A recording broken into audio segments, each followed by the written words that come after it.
Hello everyone, Excel Educationৰ আন এটা ভিডিঅ'লৈ তোমালোকক স্বাগতম জনাইছো। এই ভিডিঅ'ত আমি তোমালোকৰ ক্লাছ 9ৰ এডভান্স ম্যাথমেটিক্সৰ নতুন এটা পাঠ আৰম্ভ কৰিবলৈ ওলাইছো, যাৰ নাম হৈছে সূচক আৰু ঘাতাংক। ইয়াত মই তোমালোকক কৈছিলো আগতে যে সূচক আৰু ঘাতাংক যেটো পাঠ আছে, সেই পাঠটোৰ সূচক পাৰ্টটো আগতে নাছিলে, বহুত কম আছিল। সূচক নাছিলে বুলিয়ে ক'ব পাৰি, নাছিলে বুলি ক'লেও ভুল নহয় একচুয়ালি। তাত ঘাতাংক আৰু প্ৰতিঘাতাংক পাৰ্টটো আছিল। লগাৰিথম এণ্ড এন্টি লগাৰিথম, বাট এতিয়া এন্টি লগাৰিথম পোৰ্শনটো তোমালোকৰ নাই। তোমালোকৰ লগাৰিথম আছে, লগাৰিথমৰ আগৰ এটা পোৰ্শন ইন্ট্ৰোডিউস কৰিলে, দ্যাট ইজ ইন্ডিসেস বা অসমীয়াত আমি কওঁ সূচক বুলি। আৰু বহুত বেছি দৰকাৰী, বহুতেই বেছি দৰকাৰী। আমি যেতিয়া আমাৰ ইয়াত কোচিং চেণ্টাৰত আমি এই পাঠটো কৰাইছো ছাত্ৰ ছাত্ৰীসকলক, তেতিয়া ছাত্ৰ ছাত্ৰীসকলৰ মেণ্টেলি যেটো তোমাৰ ম্যাথমেটিক্স কৰাৰ যেটো একচুয়ালি ডিফিকাল্টি, সেই ডিফিকাল্টিটো দূৰ হৈ গৈছে। তেওঁলোকে কৰিছে আৰু তেওঁলোকৰ ব্ৰেইনটো ইমানেই বেছি চলাব লগা হৈছে এই প্ৰশ্নবোৰ কৰোতে, গতিকে তেওঁলোকৰ প্ৰত্যেকটো কোৱেশ্চন পাৱাৰৰ লগত ৰিলেটেড যিবোৰ কোৱেশ্চন আছে একদম ইজি হৈ গৈছে তেওঁলোকৰ কাৰণে। গতিকে তোমালোকে নিশ্চয় ভাল পাবা এই বস্তুটো। এতিয়া যদি কৰিব পৰা নহয়, ইয়াৰ প্ৰত্যেকটো এক্সাৰসাইজৰ প্ৰত্যেকটো কোৱেশ্চন যদি ভালদৰে কৰিব পাৰা, দেন ডেফিনেটলি তোমালোকে যেতিয়া ভৱিষ্যতে সায়েন্স পঢ়িবা, সায়েন্সৰ ম্যাথমেটিক্সত আৰু একো প্ৰবলেম নোপোৱা। তোমালোকৰ যিবোৰ সৰু সুৰা প্ৰবলেম থাকে, আমি দেখা পাওঁ ক্লাছ 11 আৰু ক্লাছ 12ত ছাত্ৰ ছাত্ৰীৰ বিশেষকৈ পাৱাৰৰ কনসেপ্টত খেলিমেলি থাকে। গতিকে সেই পাৱাৰৰ কনসেপ্টটো যেতিয়া এডভান্স ম্যাথমেটিক্সত ক্লাছ 9তে ক্লিয়াৰ হৈ যাব নহয়, ইয়াত মানে এডভান্স লেভেলৰ কোৱেশ্চনছ আছে, যিখিনি কোৱেশ্চনছ কৰিলে তোমালোকৰ সৰু সৰু কোৱেশ্চনবোৰ ইজিলি সলভ হৈ যাব। গতিকে তোমালোকে চাই যাবা, নিশ্চয় বুজি পাবা। মই পাঠটো আৰম্ভ কৰিবলৈ ওলাইছো। পাঠটোৰ নাম হৈছে, ইংৰাজীত কোৱা হৈছে ইন্ডিসেস এণ্ড লগাৰিথম, আৰু অসমীয়াত কোৱা হৈছে সূচক আৰু ঘাতাংক। গতিকে আমি সূচক পাৰ্টটোৰে আৰম্ভ কৰিম। সেই পাৰ্টটো তোমালোকে আগতে যে নাই পোৱা সেইটো নহয়, তোমালোকে ক্লাছ 7তো পাইছিলা, ক্লাছ 8তো পাইছা, বাট ইয়াত বস্তুটো বেলেগ হ'ব, বেলেগতকৈ বেলেগ হ'ব, মানে সেইটো কাৰণে তোমালোকৰ কৰি ভাল লাগিব। এতিয়া চেপ্টাৰটো আৰম্ভণিলৈ যাওঁ। মই কিতাপৰ পৰা এই পোৰ্শনখিনি আনিছো, যাতে তোমালোকৰ কিতাপখন চাই চাই বুজিবলৈ সহজ হয়। And let me clear about দিছ, তোমালোকে সদায় কিতাপখন ভালদৰে পঢ়িবা। কৈছো, আগতেও কৈছো, 100 বাৰ কম, 1000 বাৰ কম, একেটা কথাকে কম যে কিতাপখন মূল। কিতাপখন নপঢ়াকে অকল এক্সাৰসাইজ কৰি পেলাই তোমালোকে এডভান্স ম্যাথমেটিক্স ভাল কৰিব নোৱাৰা। গতিকে কিতাপখনৰ প্ৰত্যেকটো বস্তু একদম চেপ্টাৰটোৰ আৰম্ভণিৰ পৰা একদম চেপ্টাৰটোৰ শেষলৈকে যিমানখিনি কথা আছে, গোটেই কথাখিনি থৰলি পঢ়িবা, আৰু তাত যিখিনি ইম্পৰ্টেণ্ট পইণ্টছ পোৱা, সেই পইণ্টছখিনি উলিয়াবলৈ চেষ্টা কৰিবা। এতিয়া মই আগবাঢ়িছো। আৰম্ভণিত কি কৈছে চাবা, মই লাইন বাই লাইন তোমালোকক গায়ে যাম আৰু কৈ যাম কোনখিনি বস্তু ইম্পৰ্টেণ্ট হয়, কোনখিনি কি হয়, ক'ত ডিফিকাল্টি আহি যায়, সেইখিনি কথা মই ক'বলৈ চেষ্টা কৰিম। আমি সকলোৱে যোগ আৰু পূৰণৰ দৰে পাটিগণিতীয় প্ৰক্ৰিয়াৰ সৈতে পৰিচিত, সেইবোৰ আমি জানো, হয়নে? তাতে তোমাৰ এতিয়া আমি সূচক, ঘাত আৰু মূল, সূচক, ঘাত, মূল এইকেইটাৰ বিষয়ে জানিবলৈ চেষ্টা কৰিম। এতিয়া সূচক মানে কি হয় জানিব লাগিব। একেটা সংখ্যাকে বাৰে বাৰে পূৰণ কৰাৰ ফলত প্ৰাপ্ত ফলটোকে, যেটো প্ৰাপ্ত ফল পাওঁ, সেইটো সংখ্যাটোৰ কি বুলি কোৱা হয়? ঘাত বুলি কোৱা হয়। সাপোজ মই তোমালোকক এটা দেখুৱাইছো, যেনিবা মোৰ মন গ'ল যে মই 2 সংখ্যাটোক 3 বাৰ পূৰণ কৰিছো, 2 × 2 × 2, ঠিক আছে? এটোকে মই এটা সিম্পলিফাইড ফৰ্মত লিখিব পাৰো। 2 3টা যে পূৰণ হৈ আছে, সেইটো লিখি দিব পাৰো 2⁻3। এটা এইটোৱে হৈছে ঘাত, এইটোৱে হৈছে ঘাত। কাৰ ঘাত? 2ৰ ঘাত। আৰু 2ৰ যেটো পাৱাৰ আছে বা সূচক আছে, সেই সূচকটো কিমান হৈ আছে? 3 হৈ আছে। ইয়াত আৰু লিখিছে চোৱা তোমালোকে ভালদৰে, এ 4টা পূৰণ হৈ আছে, সেইটো এৰ কি বুলি কোৱা হয়? চতুৰ্থ ঘাত। 3 3 3 তিনিবাৰ পূৰণ হৈ আছে, সেইটো 3ৰ কি বুলি কোৱা হয়? তৃতীয় ঘাত। তেতিয়াহ'লে এইটো 2 পূৰণ 2 যদি হৈ আছে, তেতিয়া সেইটো 2ৰ দ্বিতীয় ঘাত বুলি কোৱা হয়। এতিয়া ইয়াত 2 কেইটা পূৰণ কৰিলো মই? তোমালোকে নিশ্চয় দেখা পাইছা, 2 3টা পূৰণ কৰিলো, 2⁻3 হৈ আছে। গতিকে এইটো কি হ'ব? এইটো হৈ যাব 2ৰ তৃতীয় ঘাত, ঠিক আছে? এইটোক আমি কি বুলি ক'ম? 2ৰ তৃতীয় ঘাত। মোৰ মন গ'ল বোলে মই বেলেগ এটা সংখ্যা ললো, সেই সংখ্যাটো মই লিখি দিছো ইয়াতে, a × a × a × a × a। এক মই কেইবাৰ পূৰণ কৰিছো তোমালোকে ভালদৰে চোৱা, এবাৰ, দুবাৰ, তিনিবাৰ, চাৰিবাৰ, 5 বাৰ। নিশ্চয় তোমালোকে গম পালা যে সেইটো a টু দি পাৱাৰ কি হ'ব? 5 হ'ব, ঠিক আছে? গতিকে a টু দি পাৱাৰ 5 যদি হয়, তেতিয়াহ'লে সেইটোক আমি a ৰ কি বুলি ক'ম? a ৰ পঞ্চম ঘাত। সেইটো হৈছে a ৰ পঞ্চম ঘাত। কথাবোৰ ভালদৰে মন দিবা, বুজিবলৈ চেষ্টা কৰিবা, তেতিয়া সহজ হৈ যাব। এইখিনি মই বৰ্ডত লিখাখিনি নিশ্চয় বুজি পালা, মই তোমালোকক কি ক'বলৈ চেষ্টা কৰি আছিলো। বহুত ছাত্ৰ ছাত্ৰীৰ এইটো খেলিমেলি থাকে। আশা কৰিছো তোমালোকৰ এই খেলিমেলিটো নাই চাগে, তথাপিতো মই ক্লিয়াৰ কৰিবলৈ চেষ্টা কৰিছো যাতে প্ৰবলেমটো দূৰ হয়, ঠিক আছে? যেনিবা 2 টু দি পাৱাৰ 3 আছে, বহুত ছাত্ৰ ছাত্ৰীয়ে এইটো কি বুলি ভাবে? 2 × 3 বুলি ভাবে। আকৌ 2 টু দি পাৱাৰ 4 আছে যেনিবা, এইটো বহুত ছাত্ৰ ছাত্ৰীয়ে ভাবে 2 × 4 বুলি। সো 2 × 4 মানে লিখি দিয়ে 8, আৰু ফালে 2 × 3 মানে লিখি দিয়ে 6। খালি এই যে মই এই স্টেটমেন্ট কেইটা যে লিখিলো 2 to the power 4 equal to 8 and 2 to the power 3 equal to 6 এইকেইটা সাংঘাতিক ধৰণেৰে ভুল ঠিক আছে এই ভুলবোৰ নকৰিবা এই ভুলটো যদি আগতে কৰিছিলা আগতে যদি এই ভুলটো হৈ আছিল তেতিয়া হলে তোমালোকে আজিৰ পৰা নিজক ঠিক কৰা নিজক শুদ্ধ কৰিবলৈ চেষ্টা কৰা 2 to the power 4 মানে 2 4 ৰ লগত পূৰণ হৈ থকা নাই 2 4টা পূৰণ হৈ আছে কথাবোৰ মন কৰিবা বাক্যটো মই যেতিয়া কৈছো তাত প্ৰত্যেকটো শব্দৰে গুৰুত্ব আছে মই কৈছো 2 to the power 4 মানে 2 4 ৰ লগত পূৰণ হৈ থকা নাই কি হৈ আছে 2 4টা পূৰণ হৈ আছে গতিকে 2 into 2 into 2 into 2 সেইটোৱে হৈছে 2 to the power 4 ঠিক এদৰে 2 to the power 3 মানে হৈছে 2 3টা পূৰণ হৈ আছে এটো 2 পূৰণ 3 নহয় গতিকে এই ভুলবোৰ নকৰিবা এটা 2 to the power 3 মানে কি হ'ব 2 to the power 3 মানে কি হ'ব তেতিয়াহলে 2 পূৰণ 2 পূৰণ 2 আৰু এটো কৰিলে আমি কিমান পাম 8 পাম 2 to the power 4 মানে কি হ'ব 2 পূৰণ 2 পূৰণ 2 পূৰণ 2 2 4টা পূৰণ হ'ব তাত আমি কিমান পাম 16 পাম so এটোহে correct 2 to the power 3 মানে হৈছে 8 আৰু 2 to the power 4 মানে হৈছে 16 নিশ্চয় বুজি পাইছা এতিয়া পাছৰ পোৰশন খিনিলে যাও ইয়াত কি কৈছে বীজগণিতৰ ঘাত থকা সকলো সংখ্যাৰে প্ৰায়ে লগ লগাবলগীয়া হয় লগ লগোৱা প্ৰক্ৰিয়াবোৰ সহজ সমাধান কৰিবলৈ ঘাত সংখ্যাবোৰৰ মাজত কিছুমান নিয়ম বা বিধি গঠন কৰাৰ আৱশ্যক হয় এতিয়া আমি এই সূচক যেটো পোৰশন পঢ়িম তাত কিছুমান নীতি নিয়ম থাকিব সেই যেবোৰ নীতি নিয়ম সেই নীতি নিয়ম কেইটা জনাটো অতিশয় দৰকাৰী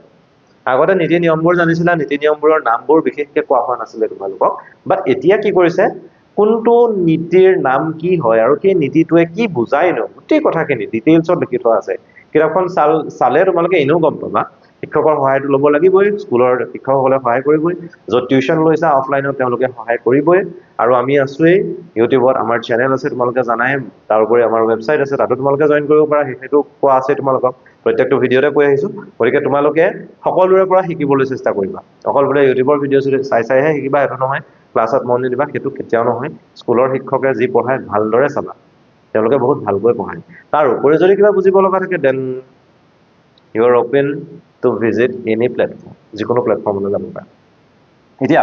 এই যেবোৰ নীতি সেই নীতিবোৰক নাম দিয়া আছে সেই নামটো কি কৈছে তোমাৰ বহুত কেইটা নীতি আছে ন সেই নীতি কেইটাক কি বুলি কোৱা হৈছে জেনাৰেলি সূচকৰ বিধি বুলি কৈছে সূচক বিধি বুলি কৈছে laws of indices and you have to know all the laws of indices প্ৰত্যেকটো সূচকৰ বিধিয়ে তোমাৰ কাৰণে দৰকাৰী হ'ব এটাও যদি মিছ কৰা ভৱিষ্যতে এনেকুৱা এটা সময় আহিব সেইটো মিছ কৰাৰ কাৰণে কি ভৱিষ্যতে যেটো সময় এই সময়টোত প্ৰবলেম আহিব গতিকে সেই প্ৰবলেমবোৰ যাতে নহয় এটো কাৰণে laws of indices you have to remember all of the laws of indices মনত ৰাখিবা সূচকৰ বিধি প্ৰত্যেকটোৱে দৰকাৰী এতিয়া যাও আমি অধ্যায়ত সূচকাৱলীৰ বিধিসমূহ আৰু আলোচনা আৰু প্ৰয়োগৰ ক্ষেত্ৰত ইয়াৰ বিপৰীত প্ৰক্ৰিয়া যাক ঘাতাংক বোলা হয় তাৰ বিষয়ে আলোচনা কৰিম গতিকে সূচকৰ বিধিৰ প্ৰয়োগ মানে সূচকীয় পোৰশনটো পঢ়াৰ লগে লগে তাৰ লগত ৰিলেটেড আৰু এটা বস্তু আহি থাকিব আমাৰ সেই বস্তুটো হৈছে ঘাতাংক সেই বস্তুটো হৈছে লগাৰিথম গতিকে লগাৰিথমলে আমি একচুয়ালি গৈয়ে আছো আৰম্ভ যেতিয়া পাছটো কৰিলো নহয় আমি লগাৰিথমৰ দিশতে গৈ আছো লগাৰিথম বেলেগ এটা বস্তু নহয় ইয়াৰ লগত ৰিলেটেড সূচকৰ লগত ইন্টাৰ ৰিলেটেড হয় কমপ্লিটলি তোমালোকে লগাৰিথম যেতিয়া কৰিবা আৰম্ভ কৰিবা তেতিয়া তোমালোকৰ আইডিয়াখিনি একদম ক্লিয়াৰ হৈ যাব ঠিক আছে তালে যাম এই বছৰ এটো দিয়াৰ কাৰণে ভাল হৈছে কিয় ভাল হৈছে আগতে সূচক পোৰশনটো নাছিলে যে হেতু কাৰণে সূচকৰ একদম বেসিক দুটামান পইণ্ট দি পেলাই আমি ডাইৰেক্ট লগাৰিথমলৈ যাম বাট এতিয়া সূচকৰ ইমানখিনি প্ৰশ্ন কৰাৰ পাছত যেতিয়া লগাৰিথমলৈ গুচি যাম নহয় তোমালোকৰ মাইন্ডত বহুতখিনি কথা চলি থাকিব যিখিনি কথাই তোমালোকৰ লগাৰিথম পোৰশনটো ইজি কৰি পেলাব আশা কৰিছো তোমালোকে ভালদৰে মন দিবা ভালদৰে কৰিবা নিশ্চয় ভাল হ'ব এতিয়া ইয়াত চোৱা এটো একেবাৰে সহজ হা কি কৈছে চাবা যদি a এটা যিকোনো বাস্তৱ সংখ্যা a আছে আৰু n এটা স্বাভাৱিক সংখ্যা লৈছে নেচাৰেল নম্বৰ 1 2 3 4 5 6 7 যোগাত্মক অখণ্ড বুলি কৈ দিছে তেন্তে a to the power n equal to a to হ'ব n টা উৎপাদক হয় মই তোমালোকক কৈছো যে a to the power 5 মানে কি হয় a পাঁচটা নহয় জানো a into a into a into a into a so যেতিয়া a to the power n হ'ব তেতিয়া a এনেকে থাকিব ন a খালি কেটা থাকিব ইনটু হৈ পেলাই লাষ্টৰে ইয়াত কেটা a থাকিব n টা a যেনেকৈ ইয়াত কেটা a আছে 5 টা a নিশ্চয় ক্লিয়াৰ হৈছে এটা ইয়াতে আমাৰ তিনটা বস্তু পাম তিনটা portion first second and third কোনটো কি কোৱা হয় ভালদৰে জানিব লাগিব a to the power n যে আছে a to the power n কি বুলি কোৱা হয় a ৰ nতম ঘাত বুলি কোৱা হয় a ৰ nতম ঘাত বুলি কোৱা হয় nth power of a so you have to remember this nth power of a Hetuk আমি a two the power n বুলি কওঁ a এনেকে যে লিখো হেতু কওঁ a two the power n Hetuk আমি এনেকৈ কওঁ নাইবা আমি এনেকুৱা ধৰণেৰে ক'ব পাৰো a raised raised শব্দটো বহুতে নপঢ়ে বহুতে নকয় ময়ো নকওঁ শৰ্ট ফৰ্মত আমি a two the power n কৈ থওঁ but it is a raised to the power a raised to the power n এনেকেও ক'ব পাৰি it is up to you এনেকে কৰিলে অকমান শৰ্ট হয় আৰু এনেকে কৰিলে এটা শব্দ বেছিকে লাগিব তোমালোকে যদি শৰ্ট কৰিবলৈ খোজা তেতিয়াহ'লে এইটো কৰিব পাৰা but a raised to the power n টো মনত ৰাখি থবা কেতিয়াবা কামত আহিব n ক a to the power n ৰ সূচক বুলি কোৱা হয় so n ক a to the power n ৰ সূচক বুলি কোৱা হয় এখিনি আঁতৰাই দিছো এই যে ইয়াত পাৱাৰটো যে n আছে সেইটো কি বুলি কোৱা হয় a to the power n ৰ সূচক ঠিক আছে আৰু এই তলত যে a আছে তলত a যে আছে Hetuk a to the power n ৰ কি বুলি কোৱা হয় ঘাত সৰি ঘাত নহয় ভুল কৈছো a to the power n ৰ কি বুলি কোৱা হয় ভূমি বুলি কোৱা হয় কাক কোৱা হয় এই a টোক গতিকে মই এবাৰ তোমালোকক ক্লিয়াৰ কৰি দিছো a to the power n যেতিয়া কম এই গুটেটো হৈছে a এর nতম ঘাত বা a raised to the power n ইয়াত যেটো n হৈছে সেই n টো হৈছে সূচক আৰু যেটো তলৰ সংখ্যা থাকিব a এটো হৈছে অসমীয়াত কি বুলি কোৱা হ'ব ভূমি বা আৰু এটা নাম দিছে হা এটো মনত ৰাখি থবা ভূমি নাইবা কি বুলি কৈছে নিধান ঠিক আছে আৰু নিধান মানে ইংৰাজীত হৈ যায় এটো কি বেস আৰু যেটো সূচক আছে সেই সূচকটো ইংৰাজীত কি বুলি কোৱা হয় ইনডেক্স বুলি কোৱা হয় so you have to remember all this things মনত থাকিব তোমালোকৰ নিশ্চয় বেসিক কথা বহুতৰ হয়তো মনত আছে কাৰোবাৰ শব্দকেইটালৈ ডাউট থাকিব প্ৰায় কোনটো কি বুলি কোৱা হয় ভালদৰে চাই লবা নিশ্চয় বুজি পাবা এতিয়া আমি নেক্সট পোৰশনটো লৈ যাম ইয়াত কি আছে ঘাতত প্ৰকাশ কৰা ডাইৰেক্টলি মই অনুশীলনীলৈ আহিলো যেটো তোমালোকৰ ফাৰ্স্ট অনুশীলনী আছিল চেপ্টাৰটো একেবাৰে সহজ হয় এটো অনুশীলনীলৈ গুছি আহিলো অনুশীলনটো কৰিবলৈ চেষ্টা কৰিম ভালদৰে চাবা একো টান নহয় ঘাতত প্ৰকাশ কৰা মানে যেনিবা তোমাক দি থোৱা আছে এনেকে মই দেখুৱাইছো চাবা a into a যেনিবা ইয়াত a চাৰিটা পূৰণ হৈ আছে গতিকে হেতুক আমি ঘাতত লিখিব লাগিব মানে a to the power 4 ফৰ্মত লিখিব লাগিব এটোৱে হৈছে এটোৱে ঘাতত থকা ফৰ্ম এটোৱে গতিকে সেই ফৰ্মটোত লিখিবলৈ চেষ্টা কৰিলে হ'ল ইয়াত থকা প্ৰত্যেকটো প্ৰশ্ন সহজ প্ৰশ্ন হয় তোমালোকে চাবা -1 into -1 ইয়াত এখিনি প্ৰবলেম নকৰিবা ব্ৰেকেট যেতিয়া থাকিব ফাৰ্স্ট ব্ৰেকেট আৰু সেকেন্ড ব্ৰেকেটৰ মাজত যদি একো নাথাকে দেন ইয়াত কি আছে ইনটু আছে সেকেন্ড ব্ৰেকেট আৰু থাৰ্ড ব্ৰেকেটৰ মাজত যদি একো নাই তেতিয়াহ'লে ইয়াত ইনটু হৈ আছে গতিকে -1 তিনিটা পূৰণ হৈ আছে তিনিটা যদি পূৰণ হৈ থাকে তেতিয়াহ'লে আমি কি লিখি দিম -1 whole to the power 3 clear next আহিলে সেকেন্ড পোৰশনটো সেকেন্ডটো 1/3 into 1/3 তেনেকে আছে বহুত কেটা লিখিবলৈ চেষ্টা কৰিছো into 1/3 into 1/3 1/3 কেটা আছে চাৰিটা পূৰণ হৈ আছে so it is 1/3 whole to the power 4 next 3 কি আছে -5/7 দুটা আছে 3 আছে -5/7 দুটা এই 1 2 3 তিনি আছে -5/7 into -5/7 this can be written as -5/7 whole to the power 2 যেহেতু দুটা ইনটু হৈছে আৰু 4টো আছে 5টো আছে 4টো √11 কেটা ইনটু হৈছে স্যাৰ এটা দুটা তিনটা চাৰিটা পাঁচটা সো এটোক আমি কি বুলি লিখিম √11 whole to the power 5 হৈ গল আৰু লাষ্টত এফালে কি আছে x আছে x দুটা ইনটু হৈ আছে so it can be written as x to the power 2 গতিকে প্ৰশ্ন হৈ গল সহজ প্ৰশ্ন মুখতে ওলাই যায় পৰীক্ষাত যদি আহে নিশ্চয় তোমালোকে পাৰিবা এতিয়া মই সেকেন্ডটোলে যাম স্বাভাৱিক সংখ্যাৰ ঘাত হিচাপে প্ৰকাশ কৰা গতিকে ইয়াত আমি কি কৰিব লাগিব স্বাভাৱিক সংখ্যা লব লাগিব ভূমি আৰু ভূমিবোৰ জেনেৰেলি আমি কি কৰিম মৌলিক সংখ্যা লম হা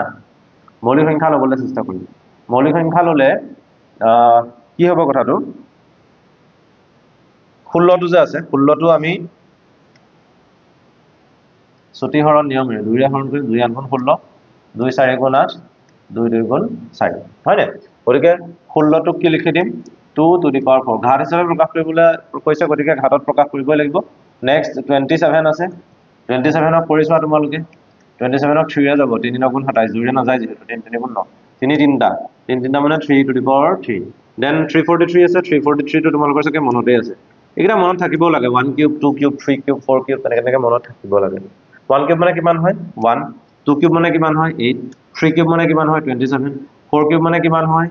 4 কিউব মানে হৈছে 64 5 কিউব মানে কিমান হয় 125 6 কিউব মানে কিমান হয় 216 7 কিউব মানে কিমান হয় 343 সো 343 343 যে আছে 343 আমি 7 এৰে যদি ডিভাইড কৰো 7 4 গুণ 28 তাৰপিছতে 7 9 গুণ 63 আহে আকৌ এফালে 7 7 গুণ 49 আহে সো 343 মানে হৈছে একচুয়ালি 7 কিউব গতিকে এইটো লিখি দিব পাৰো 7 কিউব দেন 4 into 9 আছে এইটো জানাই আৰু 4 মানে 2 স্কয়াৰ লিখিব পাৰো 9 মানে কি লিখিব পাৰো 3 স্কয়াৰ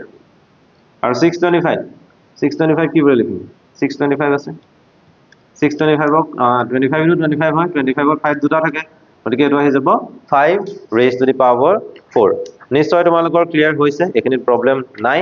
এতিয়া আমি ইয়াৰ পাছৰ পোৰশনলৈ যাম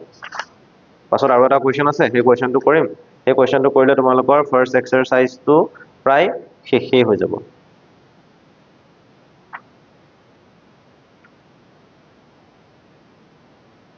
চাই লৈছো কিবা এটা ৰবা 1 সেকেন্ড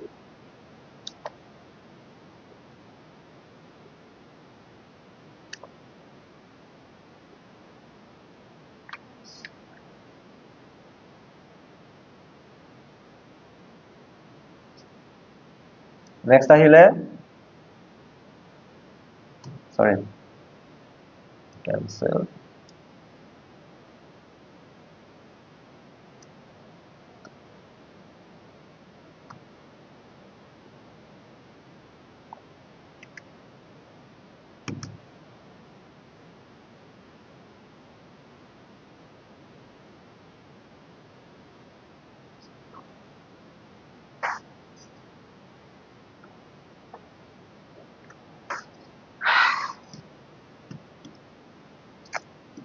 last question বহলাই লিখা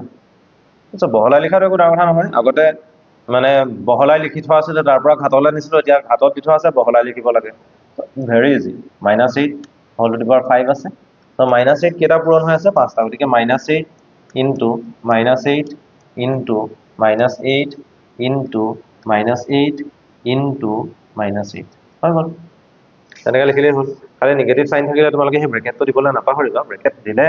ঠিক ব্ৰেকেট নিদিলে খেলিমেলি হ'ব পাই টু দি পাৱাৰ 4 আছে সো পাই into পাই into পাই হৈ গল নেক্সট 0.03 টু দি পাৱাৰ 3 আছে হেতু পাৰিবা মই 6 টো দেখুৱাই দিছো 6 মই গুটেকেইটা কৰি নাথাকো আৰু b to the power 3 whole to the power 6 যে আছে b to the power 3 whole to the power 6 আছে নাই এটা তোমালোকে সব ভাঙিব নালাগে b টু দি পাৱাৰ 3 ছটা দি দিবা পূৰণ কৰি b to the power 3 into b to the power 3 into b to the power 3 into b to the power 3 into b to the power 3 into b to the power 3 ইয়াৰকে তিনটা total 6 আছে এটা b to the power 4 নহয় b to the power 3 আৰু root over cube root of a whole cube আছে 7 টো হা cube root of a whole cube আছে so এনেকুৱা cube root of a কেটা ইনটু হৈ আছে তিনিটা cube root of a into cube root of a into cube root of a এনেকে ধৰণৰে কৰিলে তোমালোকৰ হৈ যাব গুটেকেটা মই কৰি দিয়া নাই কেটামান কৰি দিলো বাকি কেটা তোমালোকে নিশ্চয় পাৰিবা হয়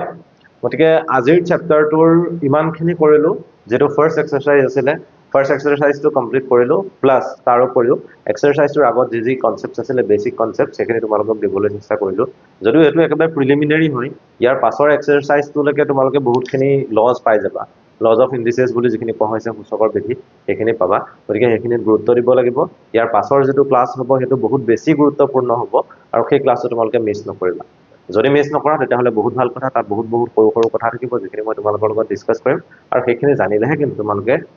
গোটেই বেসিক আইডিয়াখিনি একদম ভালদৰে ল'ব পাৰিবা তাৰ পাছতহে তোমালোকে এক্সাৰসাইজটো কৰিব পাৰিবা তালৈকে যাম খালি আজিৰ ক্লাসটোত ইমানেই তোমালোকক মই আগতে কৈছিলো যে আমাৰ চেনেলত এডভান্সৰ প্ৰত্যেকটো চেপ্টাৰৰে যিমানখিনি আমি দিব পাৰো তোমালোকক দিবলৈ চেষ্টা কৰি আছো সলিউশনছ তাৰ উপৰিও আমাৰ এটা WhatsApp গ্ৰুপ আছে ক্লাস 9 ৰ এডভান্স ম্যাথমেটিক্সৰ ষ্টুডেন্টছ সকলৰ কাৰণে তেওঁলোকে জয়েন কৰিব পাৰিব তাত আমি বিভিন্ন ধৰণৰ কোৱেশ্চনছ আলোচনা কৰি থাকো তোমালোকক কোৱেশ্চনছ দিও অকল টেক্সট বুকৰ পৰাই নহয় ৰেফাৰেন্স বুকৰ পৰাও দি থাকো প্লাস আমাৰ যি ভিডিও ৰেকৰ্ডিংছ আহে সেই ভিডিও ৰেকৰ্ডিংছখিনি দিয়া হয় তাৰ উপৰিও আমাৰ যেটো ওয়েবসাইট আছে exceleducation.net তাতো তোমালোকে গৈ পেলাই আমাৰ যেটো এডভান্স ম্যাথমেটিক্সৰ ক্লাস 9 ৰ কোৰ্স আছে ইউ ক্যান বাই দ্যাট বহুত বেছি নহয় খৰচ বহুত কম হয় 499 रुपीजত তোমালোকে গোটেই বছৰটো এডভান্স মেথমেটিক্সৰ যিমানখিনি কোৰ্চ থাকে গোটেই কোৰ্চখিনি কমপ্লিট কৰিব পাৰিবা তাত গতিকে তোমালোকে তাত গৈ জইন কৰিব পাৰা আমাৰ হোৱাটছএপ গ্ৰুপৰ লিংক এই ভিডিঅ'টোৰ ডেছক্ৰিপশ্যন ছেকশ্যনত দিয়া হৈছে তাৰ উপৰিও আমাৰ যেটো ৱেবছাইটৰ লিংক আছে সেই লিংকটো তোমালোকৰ এই ভিডিঅ'টোৰ ডেছক্ৰিপশ্যন ছেকশ্যনতে দিয়া হৈছে তোমালোকে চাই ল'বা আমাৰ ভিডিঅ'বোৰ ৰাতিপুৱা 6 বজাত নহলে গধূলি 6 বজাত আপলোড হয় গতিকে তোমালোকে সেই সময়ত যদি আমাৰ যেটো ইউটিউব চেনেল আছে চেনেলটো যদি ভিজিট কৰা তেতিয়াহলে তোমালোকে নিশ্চয় আমাৰ ভিডিঅ'বোৰ প্ৰিমিয়াৰ হৈ থকা পাবা তাত তোমালোকে চাব পাৰিবা ধন্যবাদ আগৰ ভিডিঅ'বোৰ নিশ্চয় চালা আৰু আহিবলগীয়া যিবোৰ আগন্তুক ভিডিঅ' আছে সেইবোৰ চাবা বুলি আশা কৰিম